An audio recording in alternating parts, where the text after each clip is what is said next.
kepada Bu Gubernur, Wagub, beserta seluruh bupati dan wali kota, serta juga gugus tugas, seluruh jajaran sakit, dokter, perawat, seluruh tokoh masyarakat, seluruh relawan, dan juga yang membantu dengan sekuat tenaga, jajaran TNI dan Polri yang bekerja keras, yang telah penuh dengan dedikasi bersama-sama mengendalikan COVID-19 di Provinsi Jawa Timur. Yang pertama saya ingin mengingatkan kepada kita semuanya agar memiliki sebuah perasaan yang sama, bahwa kita ini sedang menghadapi sebuah krisis kesehatan dan juga sekaligus ekonomi. Perasaannya harus sama. Jangan sampai ada yang masih memiliki perasaan kita normal saja, berbahaya sekali. Dan ini tidak dialami oleh negara Indonesia, tetapi 215 negara mengalami hal yang sama.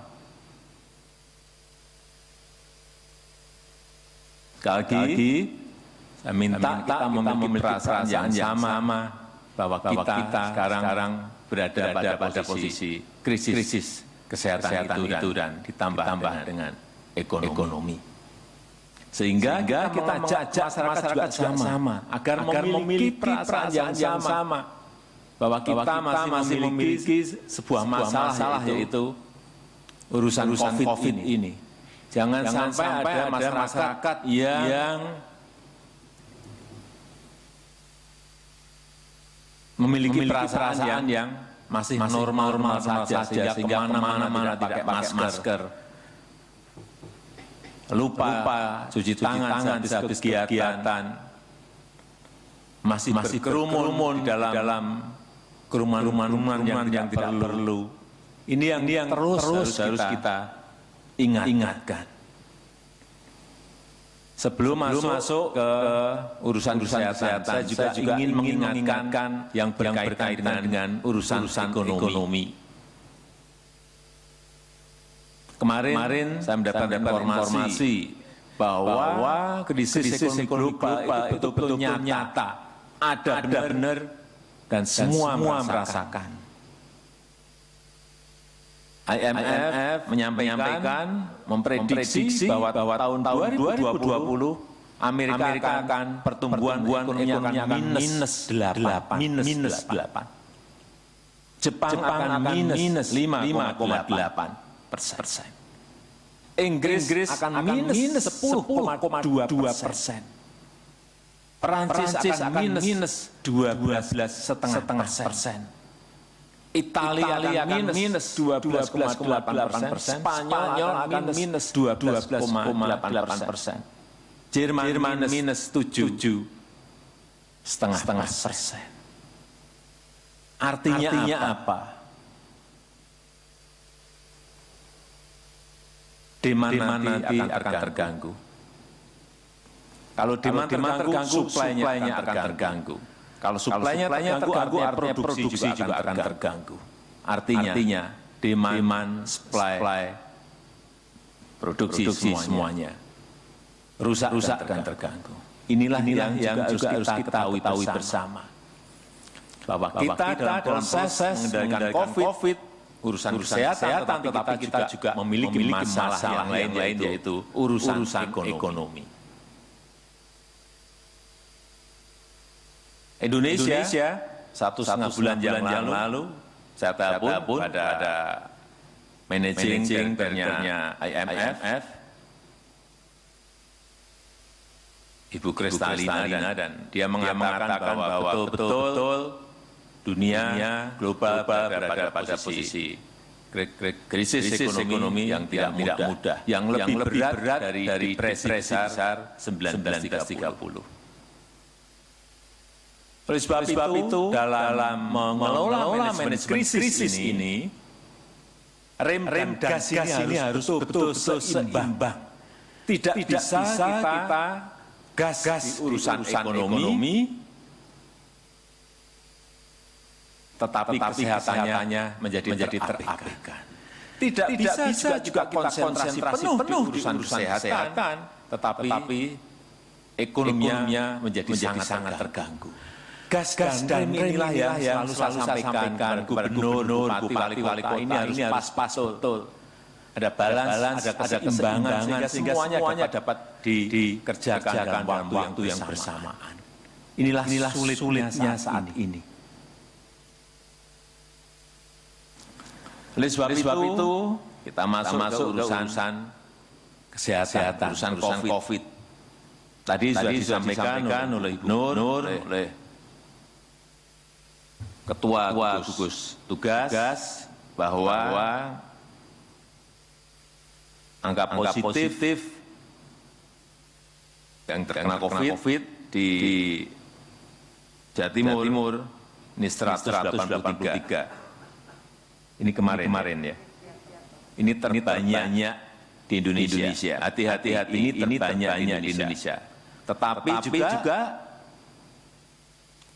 yang menumbuhkan optimisme kita, angka kesembuhannya juga berada pada posisi yang lumayan, yaitu 31%. Oleh sebab itu saya minta dalam waktu 2 minggu ini pengendaliannya betul-betul kita lakukan bersama-sama dan terintegrasi dari semua unit organisasi yang kita miliki di sini.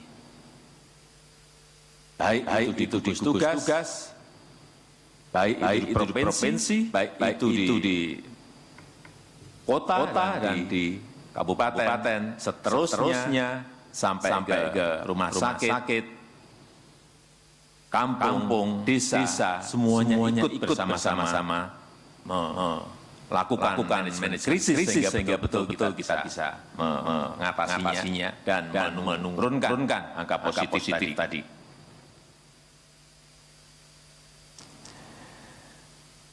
Yang paling penting ada kerjasama yang baik, ada sinergi antar manajemen yang ada. Saya melihat memang yang paling tinggi adalah di Surabaya Raya. Ini adalah wilayah aglomerasi yang harus dijaga terlebih dahulu, kendalikan terlebih dahulu. Nggak bisa, Surabaya sendiri nggak bisa. Gresik harus dalam satu manajemen. Sidoarjo harus dalam satu manajemen dan kota-kota kabupaten yang lain.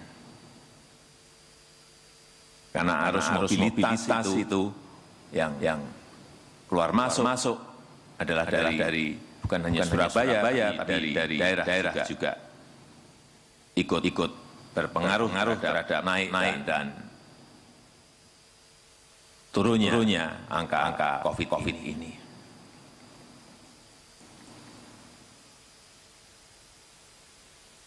Saya titip agar koordinasi antar manajemen tadi betul dilakukan sehingga hari ini tadi sudah meminta pada Pangko Gapilhan 2 untuk membantu secara penuh terutama dalam mensinergikan, menangani langsung rumah sakit darurat dan mensinergikan dengan rumah sakit rujukan.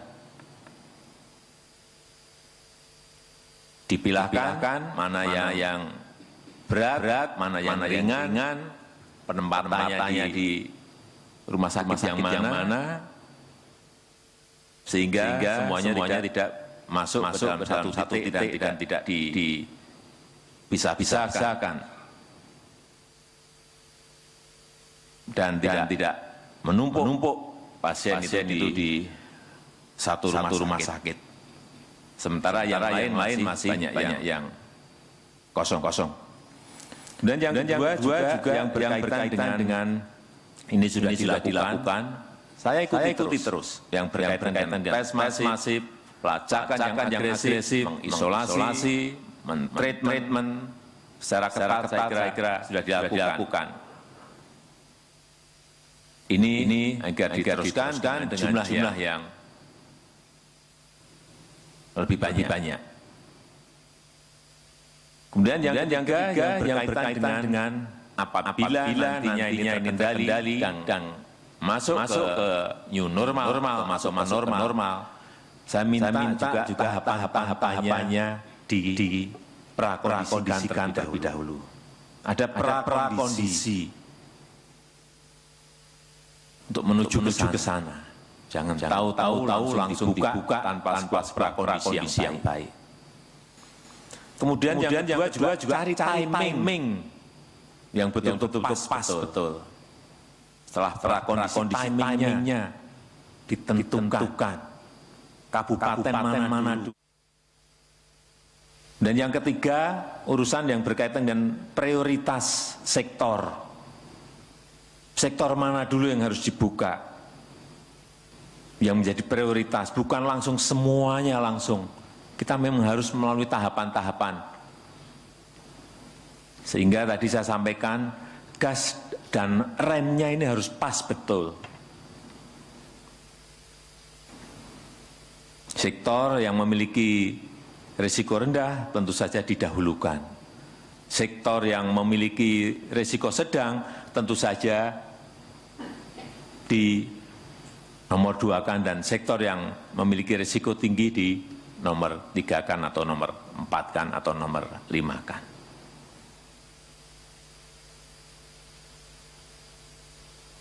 Yang keempat, saya minta kita semuanya mengajak tokoh agama, tokoh masyarakat untuk mensosialisasikan mengenai protokol kesehatan. Pentingnya memakai masker, pentingnya jaga jarak, pentingnya cuci tangan, terus diulang-ulang. Tadi disampaikan oleh gugus tugas bahwa masih 70% yang nggak pakai masker. Ini angka yang gede banget. Oleh sebab itu saya minta, hari ini juga saya minta kepada gugus tugas nasional, Pak Menteri Kesehatan, kirim masker sebanyak-banyaknya ke Surabaya, ke Jawa Timur.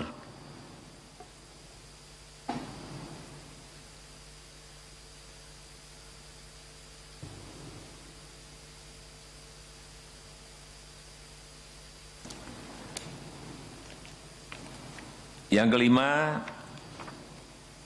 dalam saya titip ini utamanya kepada gubernur, bupati, dan wali kota, agar setiap membuat kebijakan, agar setiap membuat policy selalu merujuk pada data sains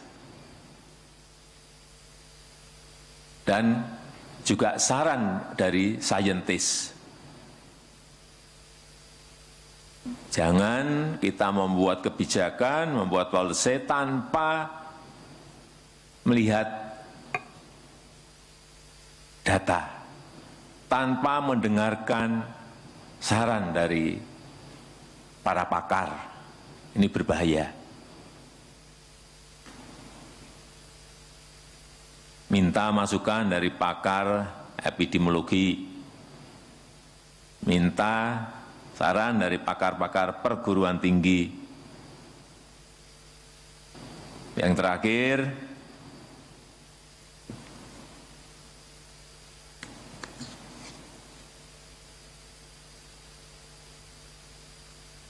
Bapak Ibu sekalian,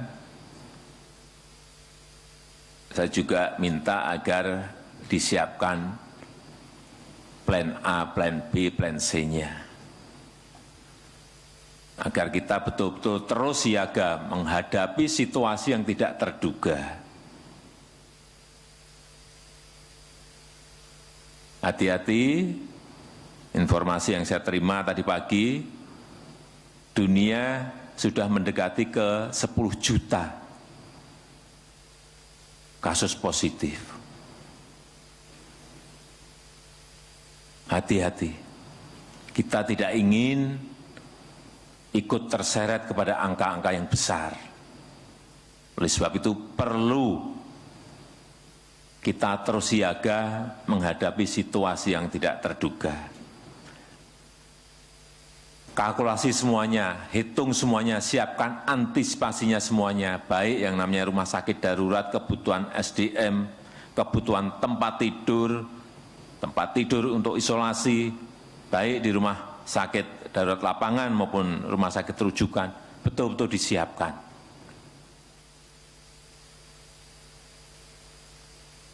Saya rasa itu yang bisa saya sampaikan pada kesempatan yang baik ini. Terima kasih atas seluruh kerja keras Bapak, Ibu, dan saudara-saudara sekalian. Saya akan memantau terus, mengikuti, dan juga melihat data-data yang ada di Provinsi Jawa Timur, dan kita harapkan dalam 2 minggu ini betul-betul ada penurunan yang signifikan. Baik R0-nya, baik artinya, semuanya kita harapkan bisa turun sehingga kita bisa masuk ke sebuah tatanan normal baru dan masyarakat bisa beraktivitas seperti biasa. Terima kasih. Saya tutup. Wassalamualaikum warahmatullahi wabarakatuh.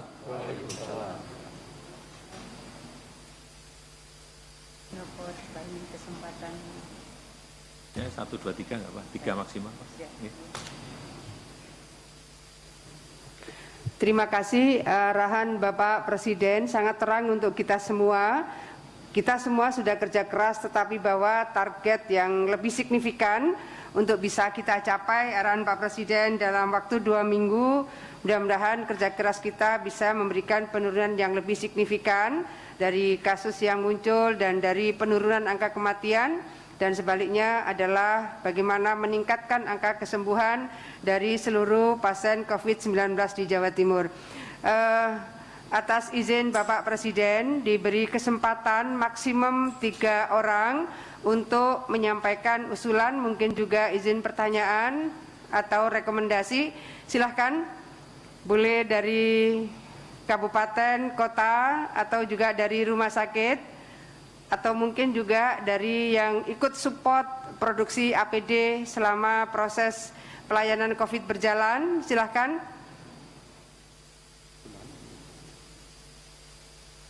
Kota Madiun, baik. Setelah Kota Madiun, boleh berikutnya, boleh rumah sakit, biar nanti sekalian. Ya, 1 Kota Madiun, boleh lagi Kota Blitar sudah kabupaten, boleh rumah sakit.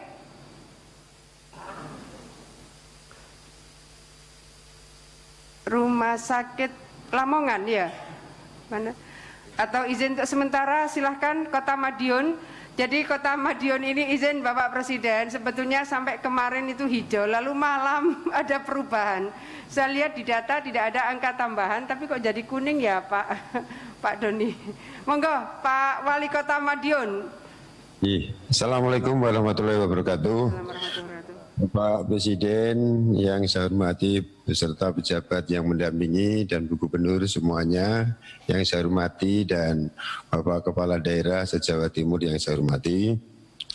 Pada kesempatan yang berbahagia ini ada beberapa hal yang perlu saya sampaikan, bahwa khususnya untuk Kota Madiun pernah diumumkan zona hijau. Memang untuk Kota Madiun, Bapak Presiden kerjasama 3 pilar dan Forkopimda memang cukup bagus sekali, dan semua kegiatan-kegiatan kader kesehatan yang ada di RT, RW, kelurahan itu semuanya optimal. Juga yang menangani khususnya dampak sosial kita punya pekerja sosial masyarakat yang juga cukup reaktif sekali. Jadi semuanya terdeteksi baik dari segi kesehatan, segi masalah sosial. Ini di masyarakat di Kota Madiun memang sudah menjadi suatu tim yang tim itu tim 3 pilar yang ada di kelurahan. Ini cukup tangguh. Setiap ada ODR datang dari luar, semuanya terdeteksi. Ada by name by address dari manapun masuk kota, ini pasti harus menghadap kader kesehatan ke tim 3 pilar. Sehingga untuk Kota Madiun pada saat ini, mohon maaf kalau orang yang dari luar memang cukup kita ketati, khususnya biar datang ini selalu harus lapor dari kegiatan-kegiatan yang akan masuk di Kota Madiun. Dan Kota Madiun memang pada saat ini tadi sudah sampai persingkat Pak Wali Kota. Ya, dari semua kegiatan-kegiatan yang ada ini mudah-mudahan bahwa Kota Madiun yang semuanya sudah kita tindak lanjuti sesuai dengan arahan dari tim gugus. Alhamdulillah, mudah-mudahan protokol kesehatan ini sudah sampai ke masyarakat bawah, semuanya sudah menjalankan protokol kesehatan. Inilah yang perlu saya sampaikan pada Pak Presiden. Mohon arahannya untuk Kota Madiun ini bisa tetap hijau sehingga akan bisa tidak berdampak, ekonomi Kota Madiun sehat, masyarakatnya sehat, masyarakat sejahtera. Ini yang sudah kita lakukan sementara ini. Nggih, matur nuwun. Wassalamualaikum warahmatullahi wabarakatuh. Assalamualaikum warahmatullahi wabarakatuh. Izin Bapak, boleh kami lanjut? Silahkan yang dari rumah sakit, boleh perwakilan rumah sakit? Atau dengan seizin Pak Presiden yang mewakili, oh sudah? Ya, terima kasih. Ya. Assalamualaikum warahmatullahi wabarakatuh. Assalamualaikum warahmatullahi wabarakatuh. Yang kami hormati Bapak Presiden Republik Indonesia, Ibu Gubernur, dan para pejabat semua serta teman-teman di lingkungan Formindo dan rumah sakit rujukan seluruh Jawa Timur. Kami dari Rumah Sakit Islam Malang Unisma, Rumah Sakit Unisma Malang, mau mengajukan usulan bahwa beberapa rumah sakit rujukan saat ini untuk masalah ventilator ada beberapa yang belum punya untuk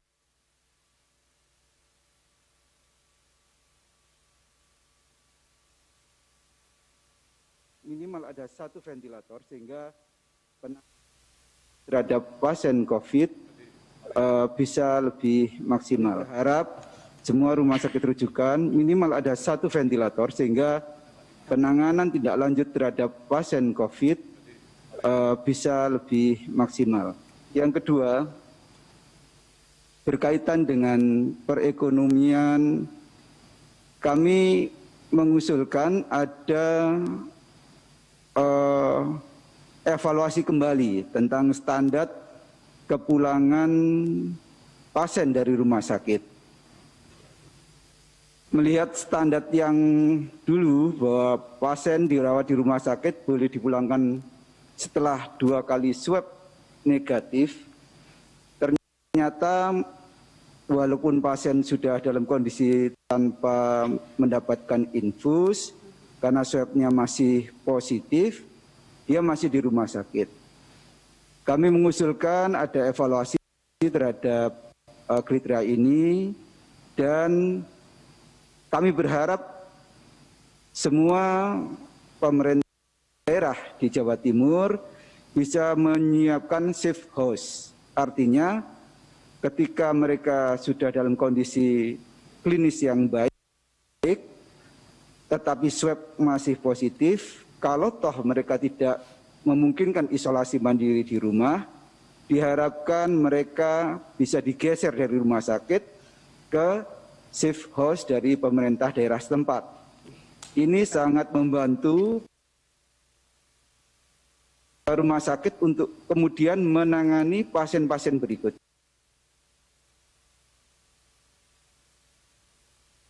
Disampaikan, kami usulkan, mohon maaf apabila ada hal-hal yang kurang berkenan. Terima kasih. Wassalamualaikum warahmatullahi wabarakatuh. Waalaikumsalam warahmatullahi wabarakatuh. Boleh izin satu lagi, Bapak? Cekap. Oh, Pak Supriyono mungkin yang mewakili Managing Director PT Putra Reja Sempurna. Izin Bapak Presiden, pada saat kami ke sana, boleh bersambung di sini. Beliau rupanya mengkonversi dari konveksi itu kemudian menjadi penjahit APD. Dan kami ketika ke sana beliau hanya bilang, Ibu beri kami kain, kami akan jahit. Maka kemudian kami koordinasi dengan Pak Menko Perekonomian untuk bisa mendapatkan akses dari bahan kain yang memang secure untuk APD. Apa bersambung di sini? Iya, monggo Pak. Monggo. Iya. Oh. Siap. Bagus, kami bersama Pak Pangdam, Pak Kapolda waktu itu dengan Kasku Armada 2 juga ke sana sehingga memungkinkan yang sudah Pak Supriyono. Kami ingin matur bahasanya di Kepanjen punya safe house tadi Pak RSI Unisma.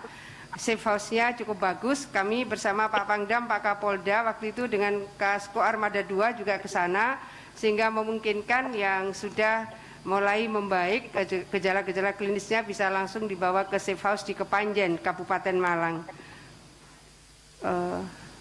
Belum bisa? Assalamualaikum warahmatullahi wabarakatuh. Assalamualaikum warahmatullahi wabarakatuh.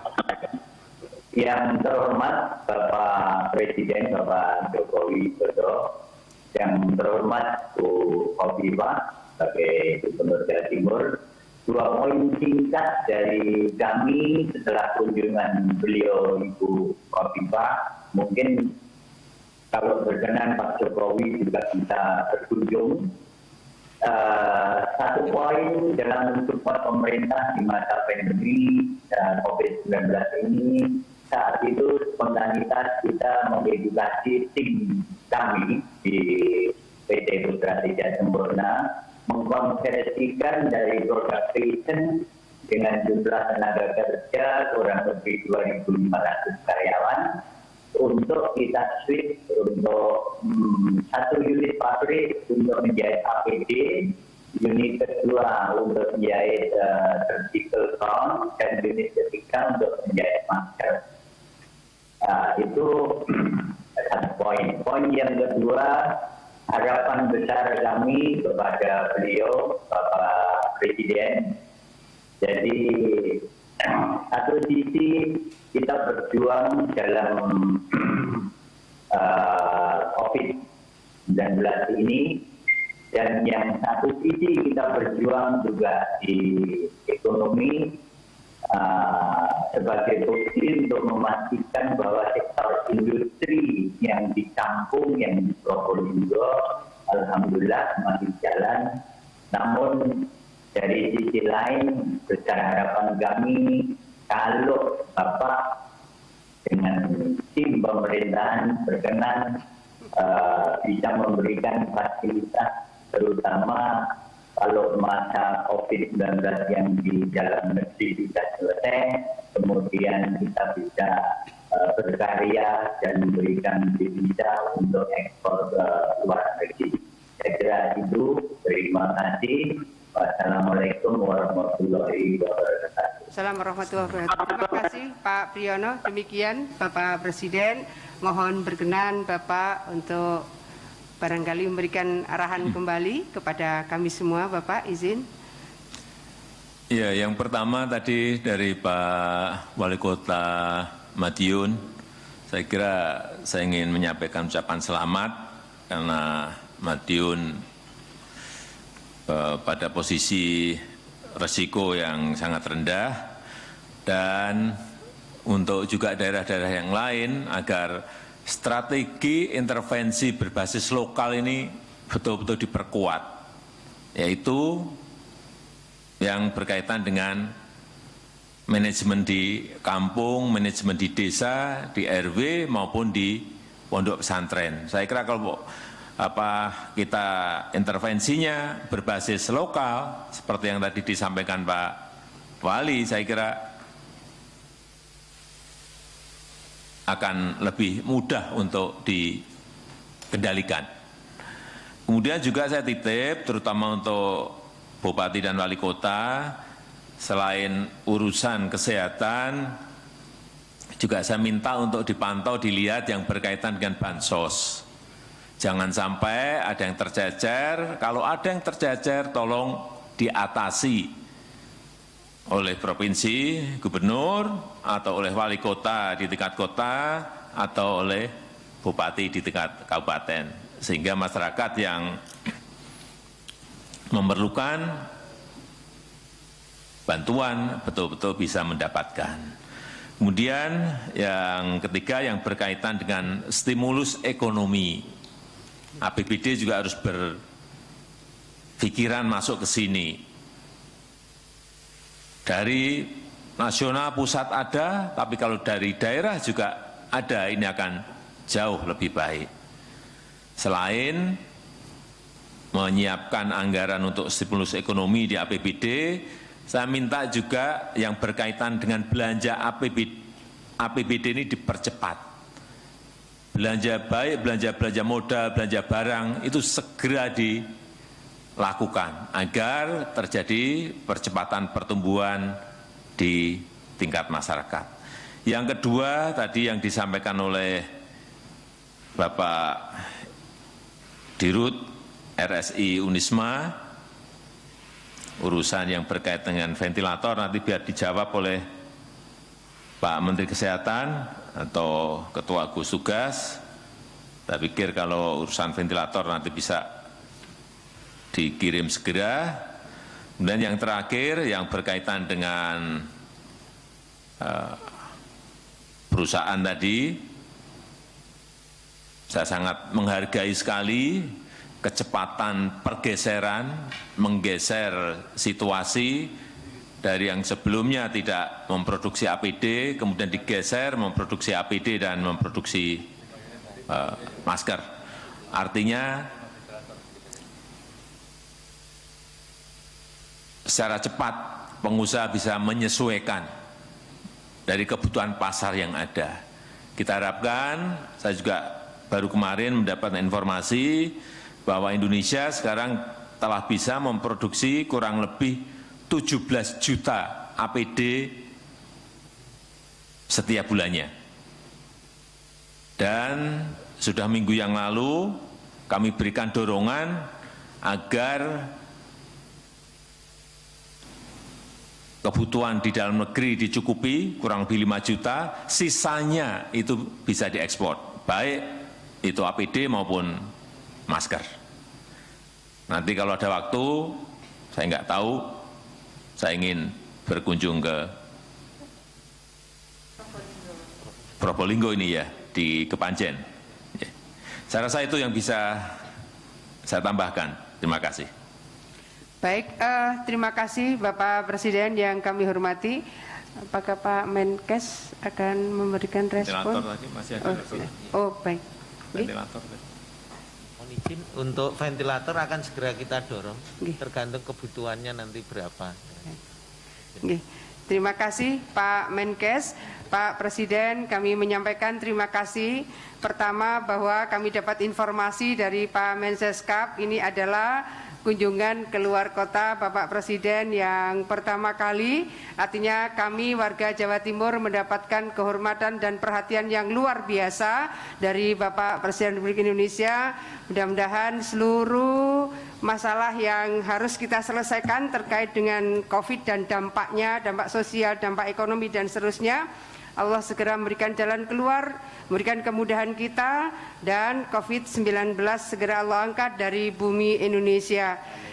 Terima kasih Bapak, kami semua menyampaikan luar biasa kebahagiaan dan seluruh doa kami untuk Bapak dan seluruh tim dari aparat pemerintahan di pusat supaya seluruh proses yang kami lakukan ini bisa bersinergi pada harapan untuk membawa Indonesia makin berkemajuan pada masa-masa yang akan datang. Terima kasih Bapak. Assalamualaikum warahmatullahi wabarakatuh. Saya ingin lihat nanti 2 minggu setelah ini ada progres yang baik atau tidak. Terima kasih.